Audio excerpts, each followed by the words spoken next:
Ladies and gentlemen, the story you are about to hear is true. The names have been changed to protect the innocent. Dragnet.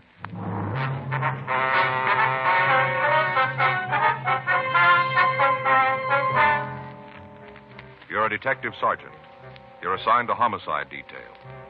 On the way back to the office, you receive a call. It's about an attempted suicide. You're in the immediate vicinity. Your job? Check it out.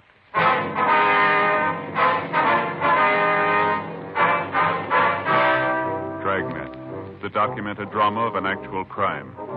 For the next 30 minutes, in cooperation with the Los Angeles Police Department, you will travel step by step on the side of the law through an actual case transcribed from official police files. From beginning to end, from crime to punishment, Dragnet is the story of your police force in action.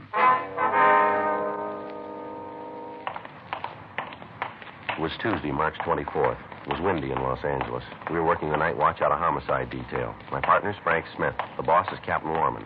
My name's Friday. We were answering an ambulance follow-up, attempted suicide. It was 11:52 p.m. when we got to 2296 Whitworth Drive. Front door. The place is sure lit up. Yeah. Better try it again, huh? Yeah.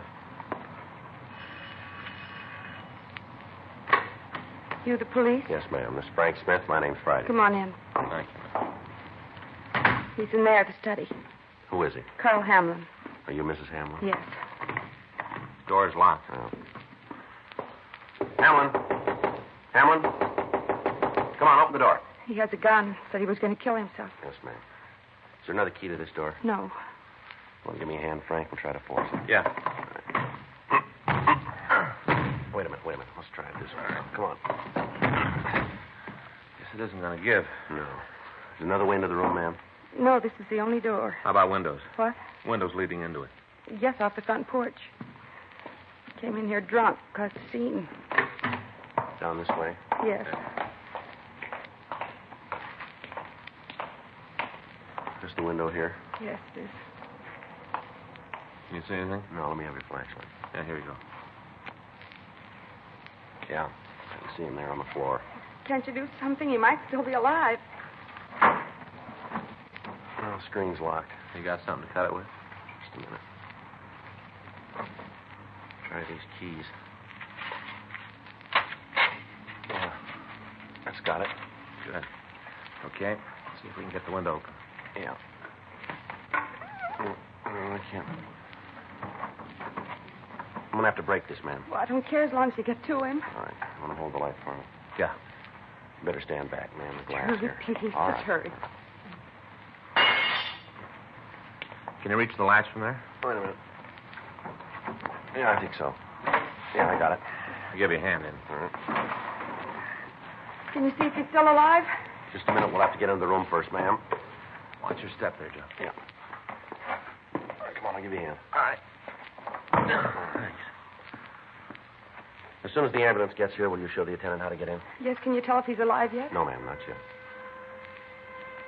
You want to get the door? I'll check the victim. Yeah. How about it? No, we better have the attendant look at him. Uh-huh. Take a look at that. I wonder we couldn't force the door. Yeah, the chair with the knob. Locked and bolted. He must have wanted real privacy. Looks like he's got it now. That's the room right there. Yes, ma'am. Hi. All right. He's dead. Carl's dead. You want to wait in there, ma'am? I didn't think he'd really do it. How about it? Just a minute, huh? No, nothing. He's dead. That his wife? Yeah. I'm sorry to have to do this, ma'am, but there are a couple of things I've got to know. Go ahead. Want to give me his full name? Carl Hamlin, His age? 43. Does he live here? No. We had a house over in Bronson, 947. You have to go through all this. No, that's all, Mrs. Hamlin. I get the rest of it later. Frank, Yeah. you want to finish up here? Sure. It's all so wrong. Carl's dead. It's all wrong. Yes, ma'am. Is there anything we can get for you? No. If you want to go in the other room and sit down. That's better. Would you like to call your doctor for you? I've already called him from my mother. He's on the way over. Where's she now? In the back bedroom. She's laying down. This whole thing's been a shock for her. Yes, ma'am, I can understand. When I talked to her, he said for me to give her one of the pills he prescribed. It's supposed to make her sleep. Mm-hmm. You're going to have to talk to her. Yes, we probably will. I hope you won't have to do it tonight. This whole thing's been a terrible shock to her. She's not too well anyway. Well, we'll try to avoid upsetting her any further. I'd appreciate it more than I could tell you. All right, Miss Hamlin. A few questions we've got to ask if you feel up to answering them. Might as well get it over with. What do you want to know? Do you want to tell us what happened? Well, Carl came over tonight, drunk. He caused a big scene. Your husband doesn't live here, then? No, we're separated. I see. Who was here when the shooting took place? My mother and myself. Anybody else living here? No, just the two of us. All right. What time did Mr. Hamlin get here? I'm not sure. I was asleep. I beg your pardon? I was asleep. I don't know. I see. You weren't expecting him then? No. Last time I saw him, I told him to leave me alone. Said I'd get a court order if I had to. Yeah. We've been separated about a week this time. This isn't the first time, then? No, there've been other times. This was the worst. I told him I was finished, but I didn't want anything more to do with him. Mm-hmm. He's been calling. Here, where I work, most of the time he was drunk. Kept asking for reconciliation, saying how sorry he was and asking me to take him back. Yeah. I'm not blaming it all on him. I know some of it was my fault. All right, you want to go on? He called me this afternoon, and he had to see me. Had it all worked out so we could get back together again. Uh-huh. I told him I didn't want to see him. I said for him to stay away. Yeah. I came home and told my mother about it. Said Carl might show up, that if he did, I didn't want to see him. All right, go on. Kind of half expected him to show up, but he didn't. I went to bed after the 10:30 news. Mother stayed up to read. Mm-hmm. First I knew there was anything wrong when I heard the shot. I got up and came right downstairs. Mother was standing in front of the study door. She told me that Carl was inside, that he'd shot himself. Uh-huh. I tried to call him. First I thought he was playing some kind of a joke. Yeah. My mother said she'd heard Carl fall down in the room. I called you right away. Joe, Yeah. What do you got? DOA slip. I'll put in a call to the photo lab in the corner. Okay. I checked the guns, 38 revolver, one shot fired. Well, that fits with the story I just got from his wife. Mm-hmm. I'll make the call, something. Wonder if I could use your phone, Mrs. Hamlin. What? Like to use your phone, please. Oh, it's in the hall, on the table there. Thank you. Did your mother tell you what happened? Yes, in a way. Well, how do you mean that? She's over 70, Sergeant Friday. Thing like this isn't easy to go through at that age. I see. Well, my mother and Carl didn't get along. He always said that she caused the trouble between us. Told me a couple of times that if she'd keep her nose out of our business, we might be able to get along. Uh-huh. Wonder if it'd be possible for us to talk to her. You have to. Yes, ma'am, we do. I'll go see. All right, thank you. Crew's on the way, Joe. Going to be more policemen out here? Yes, ma'am, we'll try to make it as brief as possible. I'd appreciate it. We'll do everything we can. I'll go get my mother. Thank you. She gave you the story? As much as she knew. What do you mean? Well, she says she wasn't in the room at the time. Her mother saw it happen. Oh. Did you turn anything in the other room? Mm-mm. As soon as we get a statement from her mother and the coroner gets here, we can shove off. Yeah. You can sit over here, Mother. Yes, dear. These men want to ask you some questions. This is my mother, Mrs. Gaylor. Sergeant Friday. This is Officer Smith. How do you do, ma'am? All right, ma'am. How do you do? We'll try to make this as brief as possible, Mrs. Gaylor. Just a couple of questions we've got to ask. You go right ahead. If you get tired, Mother, you tell them and they'll stop. Yes, dear. Now, what time did your son-in-law get here tonight? I'm not sure. I think it was about 11:30. Uh-huh. Nora told me Mr. Hamlin might be coming over. But that time of night, you'd hardly expect anybody to come calling, would you? No, ma'am. He did. He always was doing something no one else did. I think he just sat around and tried to figure things to do that was different. Mm-hmm. Like tonight. Came in drunk, yelled about how he wanted to have a showdown. I didn't know what he was talking about. Mm-hmm. Started to yell at me. Told me how the split up was my fault. Started to curse at me. Mm-hmm. I'm 73, Mr. Friday. I've seen a lot of things. Met a lot of people. There isn't anybody who can talk to me like that. I told Mr. Hamlin. Told him to get out of the house. That's when he pulled this gun out of his pocket. Yes, ma'am. Had it right in his coat, outside pocket. I see. I told him. I said, Mr. Hamlin, you just stop this foolishness and get out of here. That's what I said to him. Yes, ma'am. He just looked at me and said, yeah, you'd like that, wouldn't you? Those are the exact words. Then he told me how he's going to kill himself to show me. Mm-hmm. I thought it was some kind of dramatics. Mr. Hamlin was that kind, you know, always play acting around. Yes, ma'am. Not this time. Next thing I know, he ran into the study and locked the door. After that, there was a shot, and I heard him fall down. Right then's when Nora came into the room. All right, Miss Gaylor. I think we have all the information we need now. Okay, if I go to bed then? Yes, ma'am. Go right ahead. Good night, then. You want to help me, dear? Yes, Mother, I'll be right with you. I'll be waiting up for you. Mr. Friday, Yes, ma'am. anything more you want to know about Mr. Hamlin, I'll tell you. No, I don't think there'll be anything else, ma'am. If there is, I'll tell you. All right. Thank you, Miss Gaylor. I'll be in my room, Nora. All right, Mother, I'll be right there. She's taking this a lot better than I thought she would. Mm-hmm. Miss Hamlin, Yes. did your husband ever talk about suicide before? Yes, several times. Just this last week, I thought he was being dramatic again. I didn't pay much attention to him. It's so hard to tell if he was drunk or if he really meant something. Mm-hmm. All the years we were married, I don't think he was ever really serious. You got it wrong, haven't you? Hmm? He was this time.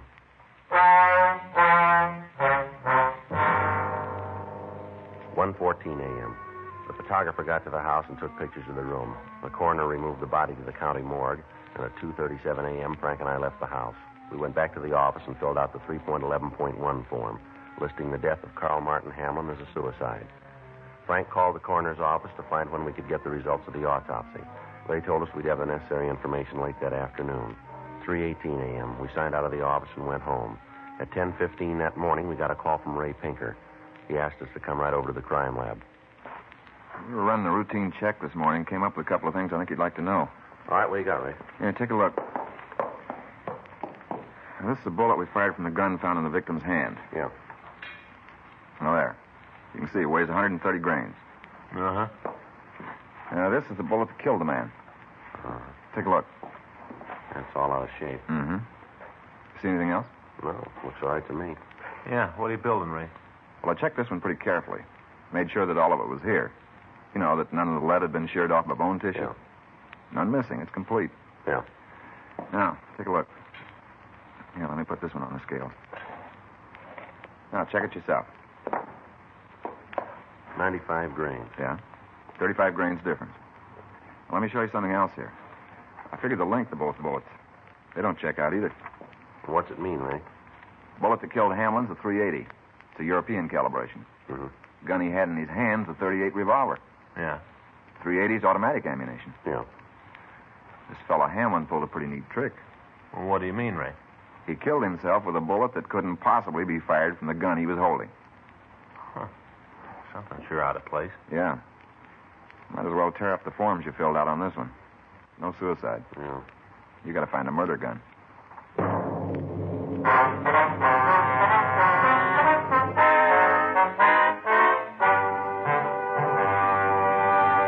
You are listening to Dragnet, the authentic story of your police force in action.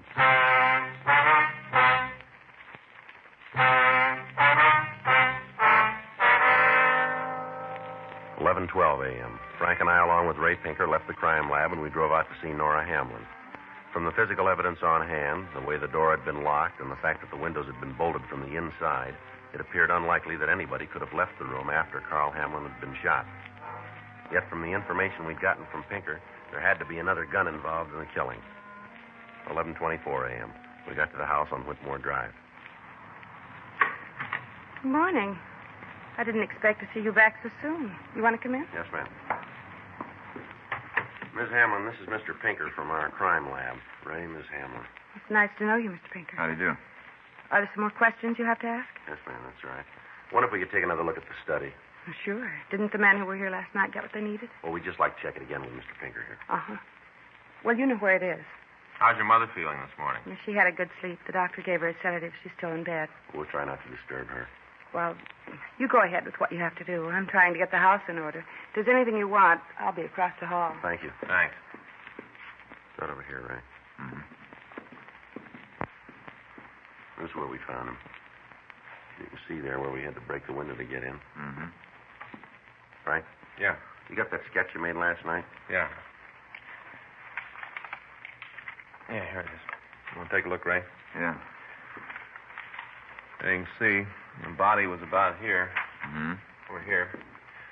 And the feet were about here. That's about right, isn't it, Joe? Yeah. It was right next to the chair there. Mm-hmm. That's the way I got it there. Just about on the perfect line between the floor lamp and the chair over there. Mm-hmm. What about the gun? In his right hand. Was the gun in his hand when you found him? Yeah, that's right. Pictures from the photo lab will bear that out. Sure is out in left field. How do you mean? I talked to Doc Newbar when he sent the bullet over. Mm-hmm. The way he described the wound, it's pretty tough to buy that a right-handed man could shoot himself so the slug would end up where it did. Exactly how do you mean? Well, the bullet entered just to the right of the center of his chest. About here. Uh-huh. Came to rest under the right arm, here. Line of travel's way off. Sure would have been an easier way to do it, huh? Yeah. What about the door when you found it? I'll show you how it was locked. Give me that chair, Frank. Yeah. Here you go. No. The key was turned. Bolt was thrown. Mm-hmm. And then this chair was propped up under the knob like this. Mm-hmm. How about the key? Was it still in the lock? Yeah. Sure looks like he meant the door to stay shut. Yeah, we could figure that. Place looks pretty solid. Plaster walls. Not much chance of anybody getting through them. Mm-hmm. You checked the bookcases? What do you mean? Any of them pull away from the wall? Well, I looked at them last night. They all seem solid enough. Mm-hmm. Well, you got any ideas, Ray? I don't know. The way that door looks, rest of the room, doesn't seem likely anybody could have shot him, then gone outside and locked the door. Think they could have come in through the window? You had to break it. Yeah. The way it's set up, you shouldn't have any trouble finding the suspect. What do you mean? Find a butler built like an envelope. Mighty funny. You didn't see a shell casing around last night, did you? Well, there wasn't any reason to look for it. Mm-hmm. There's no sign of one now. Looks like the room's been cleaned. Yeah. Well, I guess we better check with the Hamlin woman, huh? Let me get this stuff away from the door.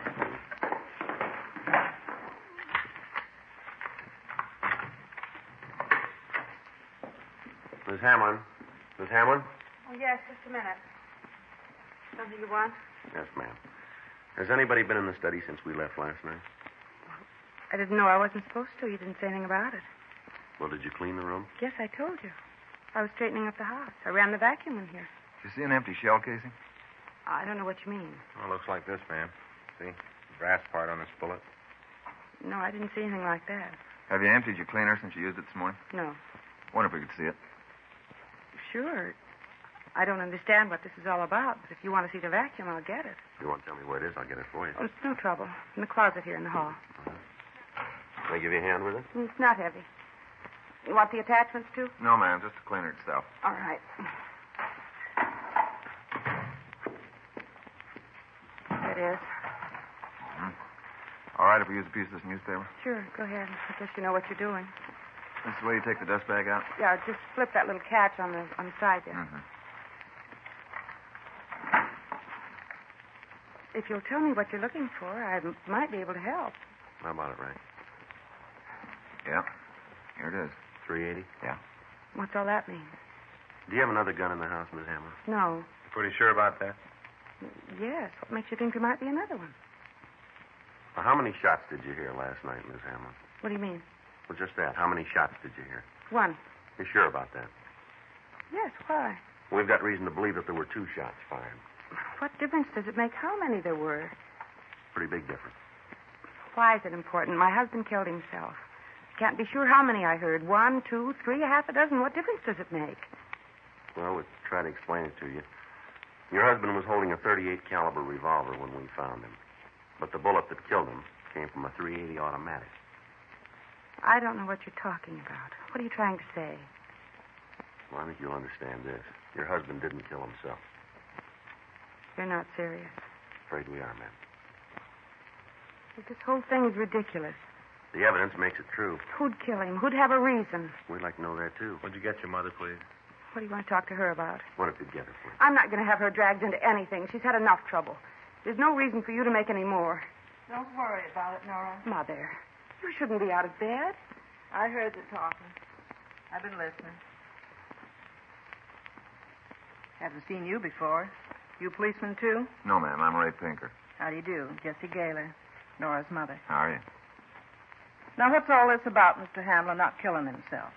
That's right, Miss Gaylor. What makes you think it is? A lot of things. Do you have a gun in the house? You mean a pistol? That's right. Might. Why? Where is it? In the table there. Left-hand drawer. I'll get it. How about it? $3.80. That gun belong to you, Miss Gaylor? Yes. My husband had it. Mm-hmm. All this talk about Mr. Hamlin. If he didn't kill himself, who do you think did? Well, that's what we're trying to find out. Uh-huh. But you got somebody you're looking at, haven't you? Somebody you figure did it? This is your gun. Uh-huh. You're the only person who witnessed the shooting. That's right. Well, why don't you tell us about it? Because if I did, you'd never believe it. Well, give us a try, huh? All right. Mr. Hamlin came here last night, like I said. He was drunk. Came in and started yelling. I was sitting in that chair reading. He started to curse at me. Yeah. I didn't pay him no mind. Told him to go away. But Nora was through with him. He wouldn't go. Yes, ma'am. All of a sudden, he pulled out a gun and started waving it around. Said if I didn't get Nora, he'd kill himself. I thought it was just some more of his play acting. Yes, ma'am. I didn't pay any attention to him. Figured when he was through, he'd go away. I went back to the book. Made him madder than ever. Mm-hmm. He grabbed the book out of my hand and shot. Shot right at it. Then he threw it into the fireplace. You threw your book into the fireplace, is that right? That's right. Just all of a sudden, something happened to me. Don't think I've ever been so mad. I took the gun out of the table there and shot him. Got real scared and ran into the study. Closed the door behind him. Mm-hmm. I heard him lock the door and move something up to the door. Must have been the chair. Yeah, I guess it was. Right after that, I heard him fall down. Right after that, Nora came into the room. Why didn't you tell me, Mother? There wasn't any reason to. I had to think about it. But I'd done what I had to do. I was going to call you men this morning and tell you the truth. I really was. You believe that? Well, I guess so. I really was. Just all of a sudden last night when he shot my book, I've never been so mad. I really wanted to kill him. You remember it all pretty well, don't you? Yes, I do. All of it. You want to get a coat, Miss Gaylor? We'll have to take you downtown. Yes, sir. I'll do it right away. Better go with a friend. Yeah.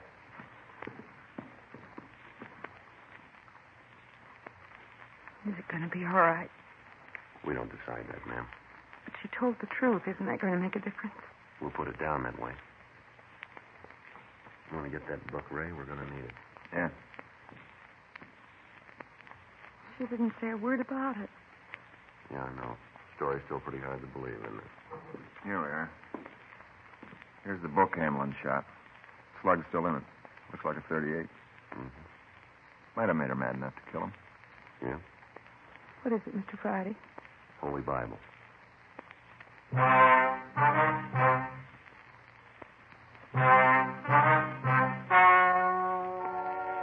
story you have just heard is true. The names were changed to protect the innocent. On July 14th, trial was held in Department 96, Superior Court of the State of California, in and for the County of Los Angeles.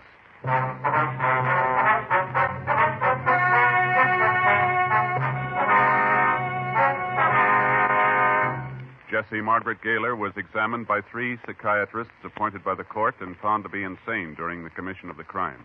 A sanity hearing was held, and she was made a ward of the state. She was placed in the state hospital at Mendocino for treatment. This week, a group of men are meeting in New Orleans for the 61st Annual Conference of the International Association of Chiefs of Police. Dragnet is pleased to extend its best wishes to our top law enforcement officers and to thank them for the protection they give our homes and families. May their convention be an outstanding success.